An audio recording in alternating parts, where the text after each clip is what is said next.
Plus de 2 milliards de tonnes de déchets sont produits chaque année par l'homme, et le verre en représente près de 20%.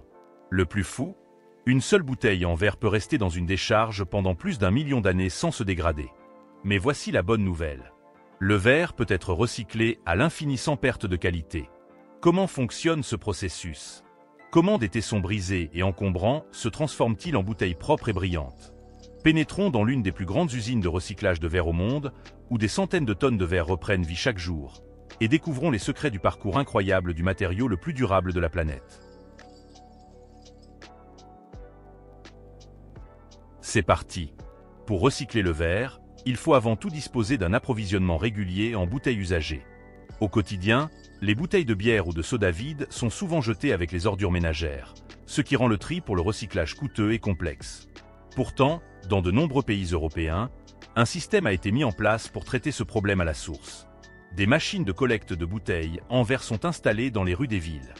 Il suffit au consommateur d'y déposer une bouteille vide, qui la scanne, la trie et leur restitue un petit montant, généralement de 10 à 20 centimes par bouteille. Ainsi, une bouteille de bière fraîchement finie, au lieu de finir à la poubelle, se transforme instantanément en un bien précieux, doté d'une valeur marchande. Cette approche incite les gens à collecter eux-mêmes les bouteilles, tout en fournissant aux usines un flux de verre déjà pré-trié, propre et bien plus homogène. L'Europe semble avoir tout compris. Mais qu'en est-il des États-Unis? Disposons-nous également de systèmes aussi avancés? Laissez un commentaire et dites-moi ce que vous en pensez. Lorsque les automates de récupération sont pleins, les entreprises de collecte envoient des camions spécialisés pour récupérer les bouteilles. De grands bacs en plastique, contenant chacun des milliers de bouteilles en verre vide, sont chargés sur les camions à l'aide de chariots élévateurs. Un seul camion peut transporter entre 20 000 et 30 000 bouteilles en un seul voyage, soit environ 10 à 12 tonnes de déchets. Des camions chargés de bouteilles en verre circulent rapidement depuis les supermarchés et les points de collecte jusqu'à l'usine de recyclage, chacun transportant des dizaines de milliers de bouteilles vides, serrées dans des bacs. À leur arrivée, les chauffeurs reculent vers un immense entrepôt et libèrent le chargement, faisant dévaler une cascade de bouteilles. En quelques minutes, le sol se couvre de montagnes de verre coloré qui scintillent sous la lumière. Les déchets verts, bruns et transparents s'empilent. Ces piles ne sont pas de simples déchets, elles constituent le point de départ de toute la chaîne de recyclage. Un approvisionnement constant de matières premières en attente de nettoyage et de broyage. Pour lancer le processus de recyclage, d'énormes chargeurs s'approchent des imposants tas de déchets de verre. Ils ramassent d'énormes quantités avec leurs seaux et les transportent à travers la cour. Dans un fracas assourdissant, le verre est finalement déversé dans la trémie d'alimentation de l'usine, projetant une cascade d'éclats dans la goulotte en acier. Immédiatement, le convoyeur en acier se met en marche, transportant le flux de verre mêlé de terre et de sable au cœur de l'installation. Le premier arrêt est le tamis vibrant, où de puissantes secousses séparent la poussière, le sable et les particules fines. Après cette étape, le verre est beaucoup plus propre, mais des contaminants plus gros, difficiles à détecter par les machines, subsistent. Le long du convoyeur, des ouvriers se tiennent prêts à extraire soigneusement papier, plastique et tout ce qui ne devrait pas l'être. Ce mélange de criblage mécanique et de manipulation humaine produit un lot de matériaux plus propres, prêts pour la prochaine étape du recyclage. Savez-vous ce qui se cache encore dans ce tas de verre brisé? Les capsules de bouteilles. Heureusement, la plupart d'entre eux sont en métal, ce qui permet de les extraire facilement à l'aide d'un séparateur magnétique puissant. Le principe est simple, le puissant champ magnétique saisit les morceaux d'acier tandis que le verre continue de descendre sur le convoyeur. Grâce à cette étape, le verre est désormais propre à environ 80% et se rapproche de sa renaissance. Une fois la plupart des contaminants éliminés, le verre passe à l'étape cruciale suivante, le broyage en calcin. Les plus gros morceaux sont introduits dans un broyeur à marteau, une machine massive équipée de marteaux rotatifs à grande vitesse qui brise le verre à plusieurs reprises jusqu'à ce qu'il ne reste que de minuscules fragments. Les morceaux encore trop gros sont automatiquement détectés et renvoyés dans le broyeur jusqu'à ce qu'ils atteignent la taille souhaitée. Cela garantit un flux de verre uniforme, sans aucun retardataire. Le processus produit du calcin, de fines particules de verre scintillantes qui ressemblent à du sable artificiel. Grâce à sa petite taille, le calcin fond beaucoup plus rapidement dans le four, ce qui permet d'économiser jusqu'à 40% d'énergie par rapport à l'utilisation de matières premières comme le sable ou le calcaire. Le calcin est ensuite acheminé vers un puissant système d'aspiration où il est soufflé par un puissant flux d'air. Ce flux d'air décolle et souffle les fragments d'étiquettes restants, laissant le verre encore plus propre.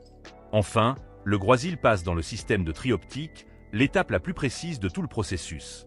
Tandis que le verre tombe en cascade scintillante, Des capteurs laser scannent en continu chaque minuscule fragment pour en détecter la couleur et la composition. Dès qu'un verre brun, un verre vert ou même un éclat de céramique est identifié, le système envoie instantanément un jet d'air précis, le propulsant dans un flux distinct. La vitesse est presque incroyable. Des dizaines de milliers de pièces sont traitées chaque minute. Cela garantit un tri méticuleux du verre par couleur, car le moindre mélange de teintes erronées altérerait la qualité du verre recyclé. Une fois le calcin trié, il poursuit son chemin sur le tapis roulant.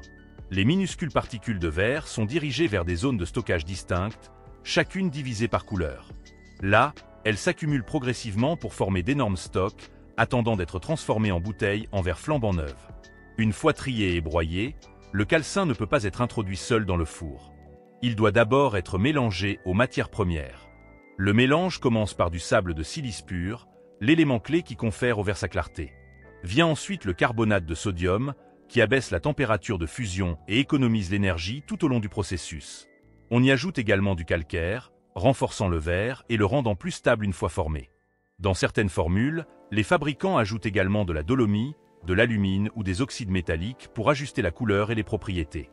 L'élément le plus important reste cependant le calcin, qui peut représenter entre 20 et 70% du lot, ce qui permet un écoulement plus rapide de la matière fondue et une réduction de la consommation d'énergie pouvant atteindre 40% par rapport à des matières premières neuves.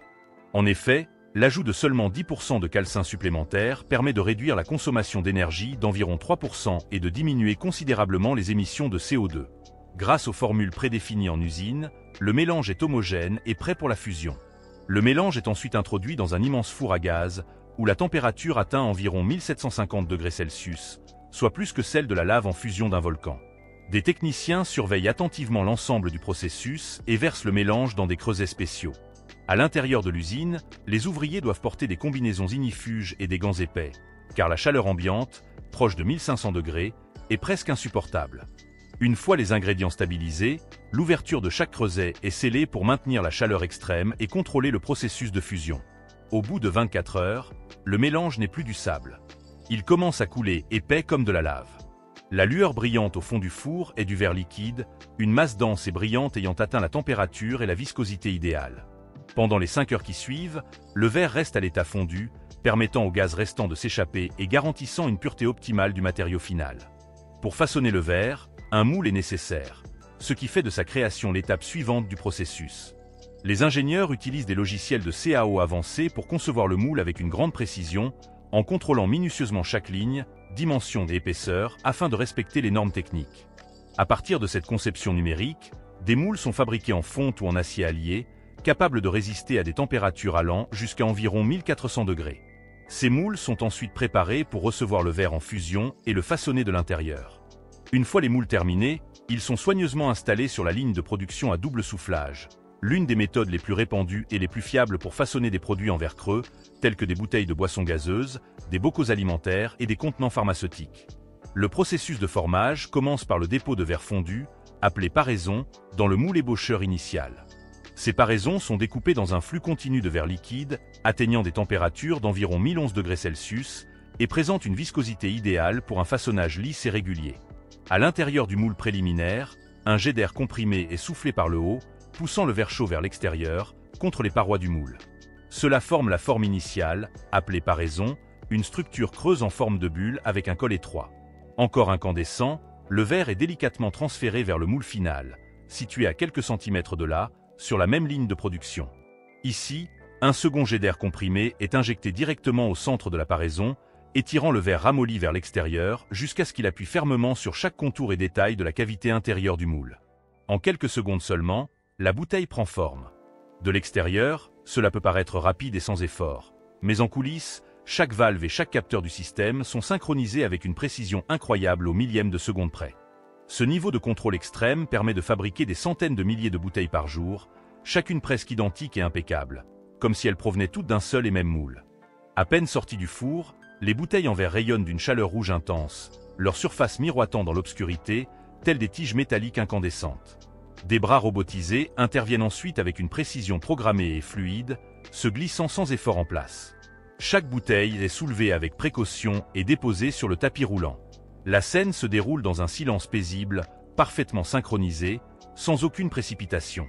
Le tapis guide lentement les bouteilles fraîchement formées, dont le fond est encore incandescent, vers la zone de refroidissement. Elles traversent un long tunnel jaune, où la température baisse progressivement, laissant au verre le temps de se stabiliser sans se briser.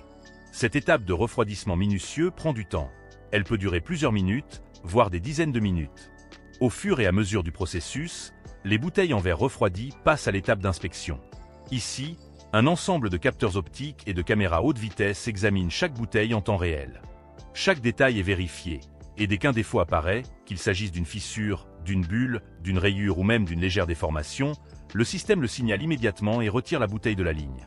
L'étape suivante consiste à examiner attentivement le goulot de la bouteille. Chaque bouteille est tournée avec précision par un système automatisé, tandis que capteurs optiques et sondes mécaniques s'associent pour détecter les défauts, qu'il s'agisse d'un bord ébréché, d'une fine fissure ou du moindre écart de dimension. Seules les bouteilles qui passent ce contrôle rigoureux sont autorisées à avancer.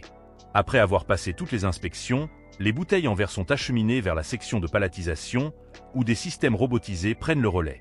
Conçues pour une précision et une uniformité optimales, ces machines organisent facilement des milliers de bouteilles. Un mécanisme de serrage à ventouse abaisse, saisit une rangée complète et la dépose délicatement sur la palette. Pour la protéger des chocs lors de la manutention et du transport, une bâche est placée entre chaque couche. Une fois la pile terminée, une banderoleuse automatisée scelle la palette sous film et l'identifie avec un code correspondant au lot de production. Enfin, les palettes de verre sont stockées, soigneusement empilées et prêtes à être expédiées. De là, elles voyageront à travers le monde, devenant bientôt des bouteilles pétillantes, remplies à ras-bord et prêtes à être utilisées dans tous les domaines de la vie quotidienne.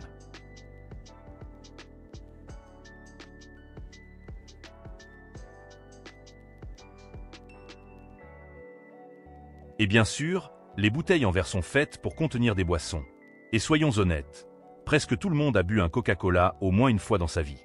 Ces bouteilles en verre sont remplies du soda le plus emblématique au monde, mais avant d'être commercialisées, elles passent par un processus d'embouteillage rigoureusement contrôlé. Tout d'abord, chaque bouteille est soigneusement nettoyée à l'eau chaude sous haute pression mélangée à de la vapeur pour éliminer toute poussière ou bactérie.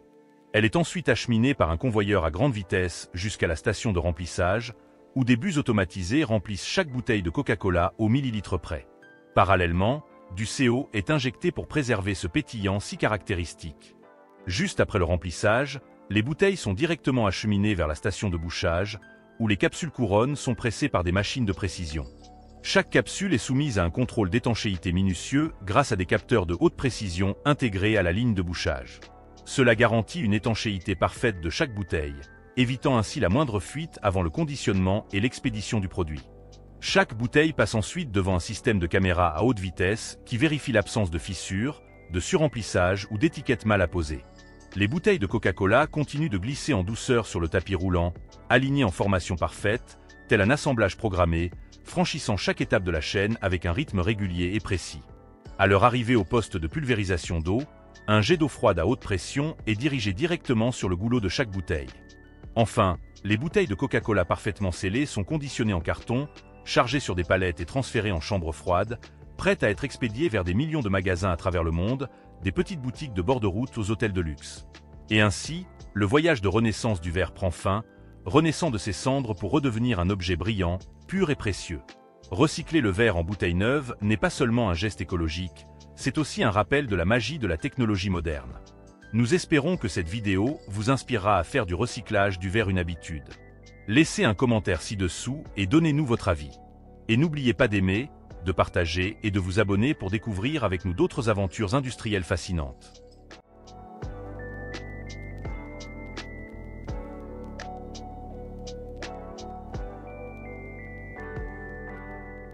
Le bruit continu des machines remplit l'air, alors que des milliers de mains s'affairent sans relâche.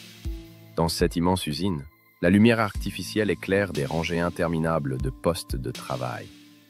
Les gestes sont répétitifs, précis et rapides, comme une chorégraphie parfaitement réglée.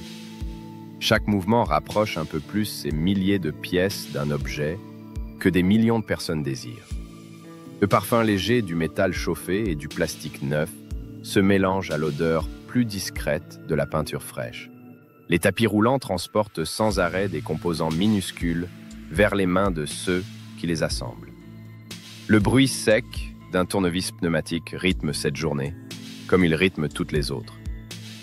Ici, nous sommes au cœur de la Foxconn de Zhangzhou, un endroit que beaucoup appellent l'iPhone City. C'est ici que naissent la plupart des iPhones du monde, un lieu à la fois fascinant et mystérieux. Mais pour comprendre comment cet appareil est devenu un symbole mondial, il faut remonter à ses origines. L'iPhone est aujourd'hui l'un des téléphones modernes les plus connus de la planète. Depuis son lancement, Apple en a vendu plus d'1 milliard, rapportant des centaines de milliards de dollars.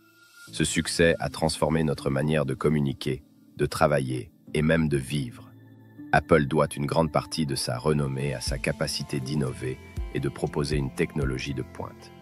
Des millions de clients dans le monde sont prêts à payer le prix fort pour le design, la qualité et les fonctionnalités de l'iPhone. Pourtant, peu de gens savent réellement comment cet appareil est fabriqué et d'où il vient. Votre iPhone n'a pas été conçu et fabriqué dans un seul pays, mais résulte d'un travail mondial. Sur la boîte, on lit souvent la mention « Designed in California », ce qui ne veut pas dire qu'il y est fabriqué. Alors, où sont réellement fabriqués les iPhones et que se passe-t-il à l'intérieur de ces usines? Pour comprendre, il faut distinguer deux notions essentielles, la fabrication et l'assemblage. La fabrication, c'est la création des composants qui vont entrer dans la composition de l'iPhone. Apple conçoit et vend l'iPhone, mais ne fabrique pas directement ses pièces. L'assemblage consiste à prendre tous les composants créés par des fabricants spécialisés et à les réunir pour former un iPhone complet. C'est à ce moment précis que je veux te demander une chose importante. Si tu veux continuer à découvrir les coulisses des plus grandes technologies et comprendre ce qui se cache derrière les objets que tu utilises chaque jour, alors abonne-toi maintenant et active la cloche pour soutenir la chaîne et donner plus de force à ce travail. Car plus nous serons nombreux, plus nous pourrons te montrer des histoires inédites et captivantes. La majeure partie du processus de fabrication de l'iPhone consiste à acheter des pièces à des fournisseurs spéciaux. Apple se fournit partout dans le monde pour obtenir la meilleure technologie au prix le plus compétitif. La marque cherche non seulement les meilleurs fabricants, mais aussi ceux capables de produire à très grande échelle. Plus de 200 entreprises dans le monde fabriquent et fournissent les composants nécessaires à la production des iPhones. Ces fabricants créent des puces mémoire, des écrans verts, des coques, des caméras et bien plus encore. Leur localisation est très variée avec des entreprises en Corée du Sud, en Chine, à Taïwan, en Allemagne, au Japon, en Inde et aussi aux États-Unis. Ces fournisseurs envoient leurs composants vers d'immenses usines Apple à travers le monde pour les premières étapes d'assemblage. La majorité de l'assemblage des iPhones se fait en Asie de l'Est et du Sud-Est, où la main-d'œuvre est abondante et moins coûteuse. Les composants sont donc envoyés dans des usines en Chine, en République tchèque, en Malaisie, en Thaïlande, en Corée du Sud, à Singapour et aux Philippines. Malgré la diversité de ces lieux, deux entreprises se partagent presque toute la production, Foxconn et Pegatron. Ces deux sociétés taïwanaises supervisent l'assemblage final et s'assurent que chaque iPhone correspond aux standards de qualité exigés par Apple. Mais aucune autre installation n'égale la gigantesque usine Foxconn située à Zhangzhou, en Chine. Surnommée iPhone City, elle s'étend sur plus de 2 millions de mètres carrés. Cette usine emploie environ 350 000 personnes qui travaillent jour et nuit sur une chaîne d'assemblage impressionnante. Foxconn est le plus ancien partenaire d'Apple pour la construction de ses téléphones. La société assemble la majorité des iPhones dans sa localisation de Shenzhen, en Chine. L'usine de Zhangzhou a été construite en 2010, presque exclusivement pour répondre aux besoins de production d'Apple. Avec l'aide financière du gouvernement provincial, Foxconn a pu créer une capacité énorme de production. Le nom commercial Foxconn cache en réalité la société Hon Hai Precision Industry Company Limited. C'est ici que se déroule l'assemblage final, les tests et l'emballage des iPhones. Le site de Zhangzhou possède 94 lignes de production. Il peut produire jusqu'à 500 000 iPhones par jour, soit environ 350 par minute. Chaque ouvrier répète souvent la même tâche toute la journée, qu'il s'agisse de polir un écran, de souder une pièce ou de fixer une vis. Assembler un seul iPhone peut prendre près d'1 minute, ce qui permet à un ouvrier d'en compléter 600 à 700 par jour. Une fois assemblé, l'iPhone est placé dans une boîte en carton blanc élégante, emballée puis chargée sur des palettes en bois. Ces palettes sont transportées vers les camions qui attendent à l'extérieur de l'usine. L'iPhone passe alors par un poste de douane, situé à quelques centaines de mètres dans une zone franche. Cela permet à Apple de vendre plus facilement ses iPhones aux consommateurs chinois. La Chine joue aussi un rôle clé dans la stratégie fiscale mondiale d'Apple. Après la douane, Foxconn livre les iPhones complétés à Apple, qui les distribue ensuite dans le monde entier. Il y a quelques années, les ordinateurs étaient expédiés par bateau, ce qui prenait près d'un mois. Aujourd'hui, les smartphones comme l'iPhone peuvent être expédiés par avion, en grande quantité, à moindre coût. Apple travaille avec des transporteurs comme FedEx et UPS pour livrer les téléphones aux 4 coins du monde. Un seul vol en Boeing 747 peut transporter environ 150 000 iPhones dans sa soute. Les appareils destinés aux États-Unis partent en camion vers l'aéroport de Zhengzhou. Cet aéroport a été considérablement agrandi pour répondre à la hausse de production. Les vols se rendent ensuite à Anchorage, en Alaska, pour ravitailler en carburant. Puis, ils rejoignent Louisville, dans le Kentucky, où des professionnels de la logistique trient et réexpédient les téléphones vers leur destination finale. Les consommateurs chinois paient souvent plus cher, à cause des fluctuations monétaires et de la taxe sur la valeur ajoutée. Par exemple, un iPhone vendu à Shanghai peut coûter beaucoup plus qu'à New York. La présence de Foxconn à Zhengzhou a transformé la vie de nombreux habitants. De nouvelles routes, logements et infrastructures ont été créées pour accompagner cette croissance. Autour de l'usine, se sont développés des quartiers entiers, surnommés iPhone City. Les ouvriers vivent dans de grands dortoirs de 10 à 12 étages, situés juste à côté des grilles de Foxconn. Une économie parallèle s'est créée avec des vendeurs de nourriture, des boutiques et des services divers. Foxconn est aujourd'hui le plus grand employeur privé de toute la Chine continentale. Cependant, l'entreprise a aussi été marquée par des scandales liés aux conditions de travail. Des suicides d'ouvriers ont entraîné des révoltes et poussé Foxconn et Apple à améliorer les conditions. Les journées commencent tôt, avec un flux d'ouvriers entrant par les portes vers 7 heures, pour commencer à 8 heures. Certains se déplacent en scooter, mais la plupart marchent depuis les dortoirs ou prennent un bus. Il y a souvent environ 20 heures supplémentaires par semaine, pour beaucoup d'ouvriers. Pegatron, plus récent dans le processus d'assemblage, fabrique environ 30% des iPhones mondiaux. Il dispose également d'usines en Chine, pour répondre à la demande. Alors, après avoir découvert tout cela, que penses-tu de la manière dont est fabriqué un iPhone? Et surtout, que penses-tu de l'avenir des technologies dans les années à venir? Partage ton avis dans les commentaires, car cette discussion nous intéresse vraiment. Et si tu es passionné par l'univers de la technologie, reste avec nous pour la prochaine vidéo de la chaîne. Nous nous retrouverons là-bas pour une nouvelle histoire captivante.